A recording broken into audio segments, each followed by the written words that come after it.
नमस्कार। एक बार फिर से बहुत बहुत स्वागत है आप सभी का परीक्षा वर्ल्ड के इस यूट्यूब चैनल में। दोस्तों, सुपर फास्ट रिवीजन की जो हम सीरीज स्टार्ट किए हुए उसका जो पार्ट 2 है उसको आज हम कंप्लीट करेंगे। पार्ट 2 में आज हम एक और मोस्ट इम्पॉर्टेंट टॉपिक कवर करने वाले हैं। इस टॉपिक का नाम है विटामिन। यह एक ऐसा टॉपिक है दोस्तों, इस टॉपिक से हर प्रकार की परीक्षाओं में 1 से 2 प्रश्न देखने को मिलते हैं। तो विटामिन से जुड़े जितने भी इम्पॉर्टेंट फैक्ट और पॉइंट बन सकते हैं जो आपके पीईटी की परीक्षा के लिए महत्वपूर्ण हो सकते हैं, उन सभी को आज के इस वीडियो में हम डिस्कस करने वाले हैं। तो चलिए वीडियो को शुरू करते हैं।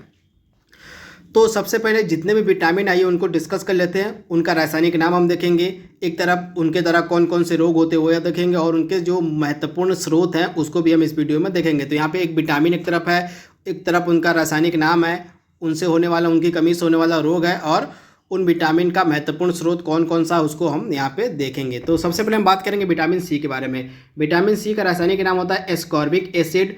इसकी कमी से स्कर्वी नामक बीमारी होती है तथा इसका महत्वपूर्ण स्रोत है आंवला, नींबू, संतरा, मौसम्बी, यानी कि जितने भी खट्टे फल होते हैं ये विटामिन सी के सबसे ज़्यादा महत्वपूर्ण स्रोत होते हैं। तो आप इसे ध्यान दीजिएगा।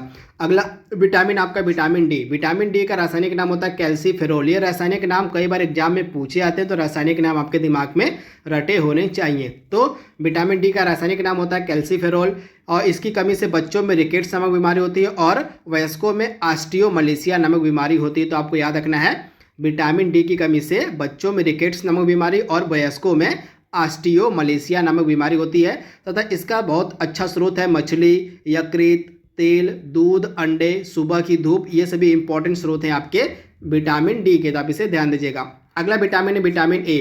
विटामिन ए का रासायनिक नाम होता है आपका रेटिनॉल। इसकी कमी से रतौंधी नामक बीमारी होती है और नाइट ब्लाइंडनेस जिसको हम बोलते हैं, वह रतौंधी बीमारी जो होती है विटामिन ए की कमी से कारण होती है। उसके बाद दूध और दूध के जितने भी उत्पाद होते हैं विटामिन ए के बहुत अच्छे स्रोत माने जाते हैं। इसके अलावा हरी सब्जियां भी विटामिन ए की अच्छी स्रोत मानी जाती हैं। इसके बाद आपका विटामिन है विटामिन B12।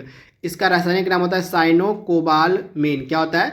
तो विटामिन B12 का रासायनिक नाम क्या होता है? साइनोकोबालमिन। तो आप इसे ध्यान दीजिएगा। इसकी कमी से रुधिर क्षीणता यानी कि एनीमिया नामक बीमारी होती है तथा विटामिन B12 का सबसे अच्छा स्रोत है मांस, मछली, यकृत, दूध, पनीर इत्यादि। आप ध्यान दीजिएगा। इसके बाद अगला विटामिन है विटामिन B1। तो विटामिन B1 का रासायनिक नाम होता है थायमीन। आप ध्यान दीजिएगा, विटामिन B1 का रासायनिक नाम है थायमीन। इसकी कमी से बेरी नामक बीमारी होती है तथा खमीर, गेहूँ, चावल इत्यादि ये सभी विटामिन और B1 के इम्पॉर्टेंट स्रोत हैं। तो आप इसे ध्यान दीजिएगा।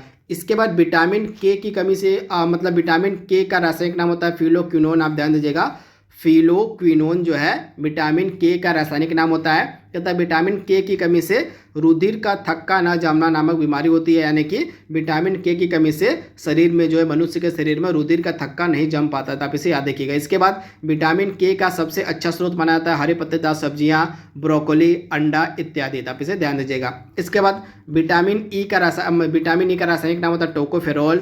इसका सबसे अच्छा स्रोत है हरी पत्तेदार सब्जियां, अंकुरित गेहूं व वनस्पति तेल। ये सभी इंपॉर्टेंट स्रोत हैं विटामिन ई के तथा विटामिन ई की कमी के कारण जनन शक्ति में कमी देखने को मिलती है। तो इसे आप ध्यान दीजिएगा। अगला है विटामिन B2 यानी कि जो विटामिन B2 है इसका रासायनिक नाम होता है राइबोफ्लेविन। क्या होता है? तो विटामिन B2 का रासायनिक नाम होता है राइबोफ्लेविन। इसकी कमी से किलोसिस यानी कि होंठ का फटना नामक बीमारी होती है। इसके बाद हरी पत्तेदार सब्जियां, साबुत अनाज, मांस, अंडा, सोयाबीन इत्यादि ये सभी इंपॉर्टेंट स्रोत आपके होते हैं विटामिन B2 के। तब इसे ध्यान दीजिएगा। इसके बाद विटामिन B6 का रासायनिक नाम होता है आपका पायरिडॉक्सिन होता है। क्या होता है? तो पायरिडॉक्सिन जो होता है यह विटामिन B6 का रासायनिक नाम होता है।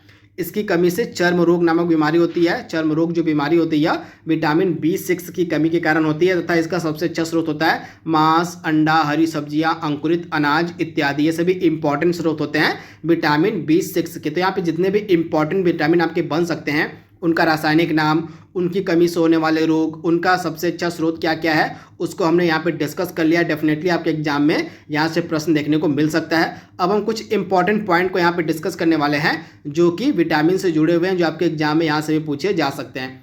तो पहला जो आपको याद रखना है विटामिन से जुड़ा पॉइंट, विटामिन शब्द का सर्वप्रथम प्रयोग फंक ने 1911 में किया था। ये फैक्ट आप याद रखिएगा। विटामिन शब्द का सर्वप्रथम प्रयोग जो है फंक के द्वारा 1911 में किया गया था। और दो चीज़ आपको याद रखना है, जल में घुलनशील विटामिन कौन कौन से होते हैं और वसा में घुलनशील विटामिन कौन कौन से होते हैं। यहाँ से आपके एग्जाम में डेफिनेटली प्रश्न देखने को मिलेगा। तो विटामिन बी यहाँ पे होगा, विटामिन बी और सी आप ध्यान दीजिएगा, विटामिन बी और सी जो होते हैं ये जल में घुलनशील विटामिन होते हैं। इसके अलावा विटामिन आपका ए, डी, ई, के, ये 4 विटामिन हैं जो वसा में घुलनशील होते हैं। तो आपको याद रखना है विटामिन बी और सी जो है ये जल में घुलनशील विटामिन होते हैं। और विटामिन ए, डी और ई, के, यानी कि 4 विटामिन कौन कौन से हैं, ए, डी, ई, के, ये 4 विटामिन वसा में घुलनशील विटामिन होते हैं। और विटामिन बी और सी जल में घुलनशील विटामिन होते थे, इनको आपको याद रखना है। उसके बाद जो विटामिन B12 होता है, इसको हम कोबाल्ट, मतलब विटामिन B12 में कोबाल्ट पाया जाता है। आप ध्यान दीजिएगा, जो विटामिन B12 होता है इसमें कोबाल्ट पाया जाता है। इसके बाद मानव शरीर में इन्फेक्शन रोकने में विटामिन ए मदद करता है, यानी कि प्रतिरक्षा प्रदान करता है आपका विटामिन ए, तो आप इसे ध्यान दीजिएगा। इसके बाद विटामिन ए का भंडारण आपका यकृत में होता है, यानी कि लिवर में होता है। इसके बाद विटामिन ए और बी का आविष्कार किया था मैकुलन ने, आप इसे भी आप ध्यान रखिएगा, विटामिन ए और बी का आविष्कार किया था मैकुलन ने, तो इसे आप ध्यान दीजिएगा। इसके बाद गोल्डन चावल का विटामिन, मतलब गोल्डन चावल जो है यह विटामिन ए का मतलब इसमें जो विटामिन ए है प्रचुर मात्रा में पाया जाता है, यानी कि सब बहुत ही अच्छा स्रोत माना जाता है गोल्डन चावल विटामिन ए का, तो आप इसे ध्यान दीजिएगा।